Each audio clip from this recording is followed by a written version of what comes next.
Hello friends, welcome to Singularity Software Technologies official YouTube channel. ഇന്ന് മുതൽ start ചെയ്യുന്നത് Python series ആണ്. ആദ്യം എന്താണ് പൈത്തൺ എന്ന് നോക്കാം. പൈത്തൺ ഒരു ജനറൽ പർപ്പസ് പ്രോഗ്രാമിംഗ് ലാംഗ്വേജ് ആണ്. ജനറൽ പർപ്പസ് എന്ന് പറയുന്നത് പൈത്തൺ വെറൈറ്റി ഓഫ് ആപ്ലിക്കേഷൻ ഡൊമൈൻസിനകത്ത് യൂസ് ചെയ്യുന്നതുകൊണ്ടാണ്. അതുപോലെ തന്നെ പൈത്തൺ ഒരു ഹൈ ലെവൽ പ്രോഗ്രാമിംഗ് ലാംഗ്വേജ് ആണ്. ഇംഗ്ലീഷ് ലൈക്ക് സിന്റാക്സ് ആണ് പൈത്തണിൽ യൂസ് ചെയ്യുന്നത്. സോ ഇത് വായിക്കാനും എഴുതാനും മനസ്സിലാക്കാനും ഈസിയാണ്. പ്രോഗ്രാമേഴ്സിന് അവരുടെ കൺസെപ്റ്റ് കുറച്ച് ലൈൻ ഓഫ് കോഡ് കൊണ്ട് തന്നെ എക്സ്പ്രസ് ചെയ്യാൻ പറ്റുന്ന സിന്റാക്സ് ആണ് പൈത്തണിൽ ഉള്ളത്. വേഗത്തിൽ വർക്ക് ചെയ്യാനും ഇന്റഗ്രേഷൻ ചെയ്യാനും പൈത്തൺ കൂടുതൽ എഫിഷ്യന്റ് ആണ്. നമുക്ക് മേജർ ആയിട്ട് രണ്ട് പൈത്തൺ വേർഷൻസ് ആണ് ഉള്ളത്, പൈത്തൺ 2ഉം പൈത്തൺ 3ഉം. ഇപ്പൊ കറന്റ്ലി യൂസ് ചെയ്യുന്നത് പൈത്തൺ 3 വേർഷൻ ആണ്.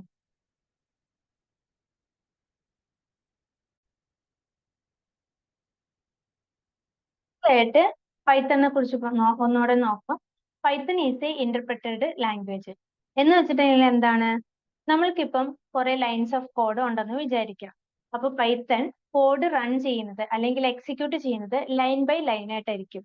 കോഡ് കറക്റ്റ് ആണെങ്കിൽ നമുക്ക് ഔട്ട്പുട്ട് കിട്ടും, അല്ലാന്നുണ്ടെങ്കിൽ എറർ ആയിരിക്കും റിട്ടേൺ ചെയ്ത് വരുന്നത്. ഇപ്പൊ C++ പോലെയുള്ള ലാംഗ്വേജിലൊക്കെ നമ്മൾ എഴുതി കൊടുത്തിരിക്കുന്ന കോഡുകളെല്ലാം കമ്പൈൽ ചെയ്തിട്ടാണ് എക്സിക്യൂഷൻ നടക്കുന്നത്. ഇത് അവിടെ ടൈം കൺസ്യൂം ചെയ്യും. പക്ഷെ പൈത്തണിൽ ഈ ടൈം കോംപ്ലക്സിറ്റി കുറവാണ്. അതുകൂടാതെ തന്നെ ഇനി പൈത്തൺ ഒരു മൾട്ടി പാരാഡിഗം പ്രോഗ്രാമിംഗ് ലാംഗ്വേജ് എന്ന് പറയാം. കാരണം ഇത് ഒബ്ജക്റ്റ് ഓറിയന്റഡ് ആണ്, ഫംഗ്ഷൻ ഓറിയന്റഡ് ആണ്, അതുപോലെ തന്നെ പ്രൊസീജിയർ ഓറിയന്റഡ് ആണ്.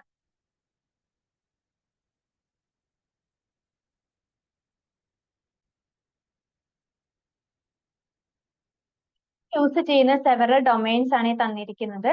Data science, embedded system, machine learning, deep learning, artificial intelligence, scientific computing scripting, networking, game development, web development, web scrapping etcetera. ഇതുകൊണ്ടാണ് നമ്മൾ നേരത്തെ പറഞ്ഞത് ജനറൽ പർപ്പസ് ലാംഗ്വേജ് എന്ന്. ഇത്രയും ഡൊമൈൻസിൽ, സെവറൽ ഡൊമൈൻസിലാണ് പൈത്തൺ യൂസ് ചെയ്തുകൊണ്ടിരിക്കുന്നത്.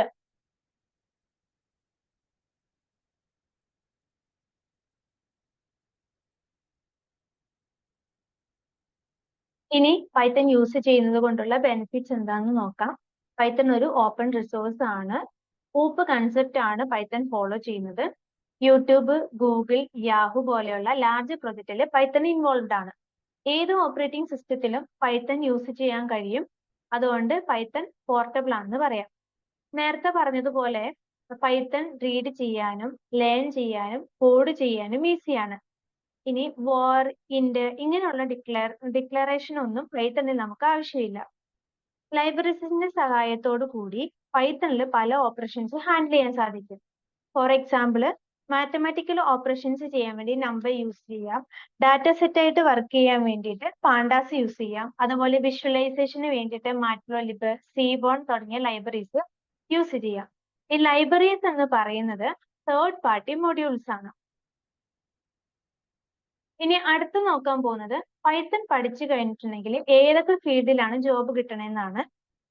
Python developer, web developer, software developer, data scientist, data analyst, business analyst, machine learning engineer, game developer, network engineer, AI engineer, blockchain developer, research analyst, devops engineer, cloud engineer. ഇത്രയുമാണ് നമുക്ക് വരുന്ന ഫീൽഡുകൾ എന്ന് പറയുന്നത്. നമുക്ക് ഏതെങ്കിലും ഒരു ഫീൽഡ് ചൂസ് ചെയ്ത് കഴിഞ്ഞിട്ടുണ്ടെങ്കിൽ അതിന് അഡ്വാൻസ് ആയിട്ട് പഠിക്കാനായിട്ട് സാധിക്കും.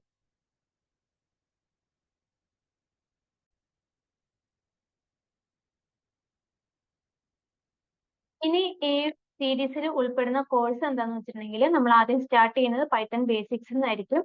അത് കഴിഞ്ഞിട്ട് പൈത്തൺ ഓപ്പറേറ്റേഴ്സ് എന്താണെന്ന് നോക്കും. അത് കഴിഞ്ഞ് വരുന്നത് പൈത്തൺ ഡാറ്റ ടൈപ്സ് ആണ്. അതിനകത്ത് ഇൻക്ലൂഡഡ് ആയിട്ടുള്ളത് ലിസ്റ്റ്, ടപ്പിൾ, സെറ്റ്, ഡിക്ഷണറി. അത് കഴിഞ്ഞ് കണ്ടീഷൻ സ്റ്റേറ്റ്മെന്റും ലൂപ്പിംഗ് സ്റ്റേറ്റ്മെന്റും നമ്മൾ പഠിക്കും. അത് കഴിഞ്ഞ് വരുന്നത് സ്ട്രിങ്, ഫംഗ്ഷൻ, ക്ലാസ്. അത് കഴിഞ്ഞ് വരുന്നതാണ് അഡ്വാൻസ്ഡ് പൈത്തൺ. ഇത്രയുമാണ് നമ്മൾ ഈ കോഴ്സിൽ ഇൻക്ലൂഡ് ചെയ്യാൻ നോക്കുന്നത്. അപ്പൊ ഇത്രയും കഴിഞ്ഞ് കഴിയുമ്പോഴേക്കും നമുക്ക് ബേസിക് ലെവലിൽ പൈത്തൺ കംപ്ലീറ്റ് ചെയ്യാനായിട്ട് സാധിക്കും. നെക്സ്റ്റ് വീഡിയോയിൽ നമ്മൾ ഫസ്റ്റ് ടോപ്പിക് ആയിട്ട് വരും. അതുവരേക്കും see you soon. Bye.